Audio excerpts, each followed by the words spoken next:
in your Army Day press conference, you had said that the domestic industry has made very good advancements and in the field of loitering munitions. In layman terms, it's kamikaze drones. There are apparently some 400 companies making drones and drone components in India. Where is Make in India in the defense sector poised right now? Could you tell us a little bit on that? So let me take loitering ammunition first. As far as loitering ammunition is concerned, what you rightly said, there's 2-3 kinds. One, it keeps loitering and then comes back to the place from where it started. Or it can be kind of a use against a target. And the second one is kamikaze, what you already said, that it will go, it will not retrievable, it will go and destroy something. As of today, there are 40 companies in India which are making this. And approximately 900 crores worth, that is approximately 550 equipment, we already bought as far as loitering equipment is concerned.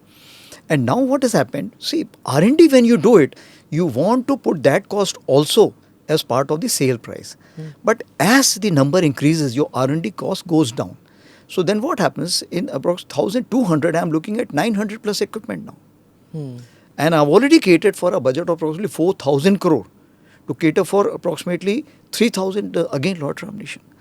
So are these all completely indigenous? Because there are the components factor. I mean, we also saw Rahul Gandhi holding up a drone and talking about it, and then there was a lot of bawal utha ki ye kya hai, why Chinese drones and things. So are the components completely indigenous? Do they need to be completely indigenous? Can we get components from elsewhere also and use it in our drones? see, India is follower of Vasudhaiva Kutumbakam. Word is one. So what it means, word is one and Atmanirbharta, both have to combine together. Finally, what we want, our desire is to have 100% equipment production in India. But it doesn't mean it has to happen today. It can happen after 3 years, 5 years, 10 years. So as of now, whatever we can produce, we have. Whatever critical component which are required to be bought from this secured, which are highly assured security, that we are buying. But over a period of time, we are also looking at alternatives to that to be produced in India. So when you say, is it 100% Indian? That is something very difficult for me to comment at this point of time. You said we are looking at buying loitering munition worth 4,000 crores. Now, what is it? What all capabilities do you want in this loitering munition, sir? And why so much of stress on kamikaze drones? Like, is it a lesson drawn from the Ukraine, Russia and other wars that are going on? And if so, sir, we saw the Iranians and in Russia-Ukraine war also. The pager crash. Yeah, they are all using very basic kind of drones with not very high value drones for all these attacks. So, are we moving in that direction, sir? So, why do you require loitering ammunition? Loitering munition is required because it is against anti-personnel, so group of personal enemy, then against the light-skinned vehicles, then against the tank, and then top attack.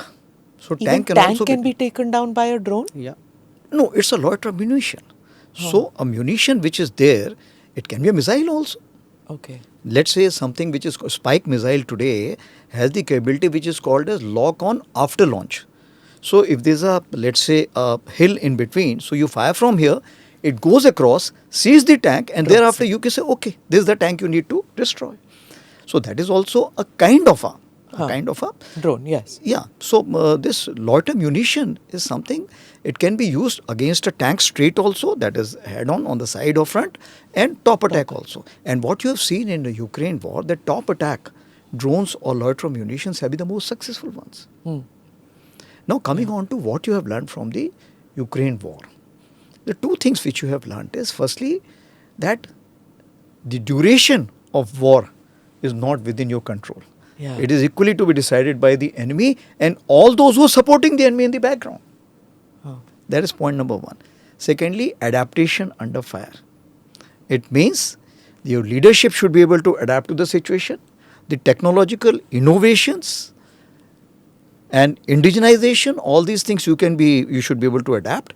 And the third thing is you should be able to quickly change the doctrine of application or the TTP is what we say. But also manpower, right? Ukraine Yes. in the initial couple of weeks had that issue with manpower. They didn't have enough standing army. So that is also something that we have to look Yes. at. The third thing, what you rightly said, is the citizen warrior, where every citizen becomes a warrior, because the war is not fought by the military alone, it is fought by the nation. Do subscribe to the ANI Clips channel to get shorter versions of this podcast. Click here to watch the full episode.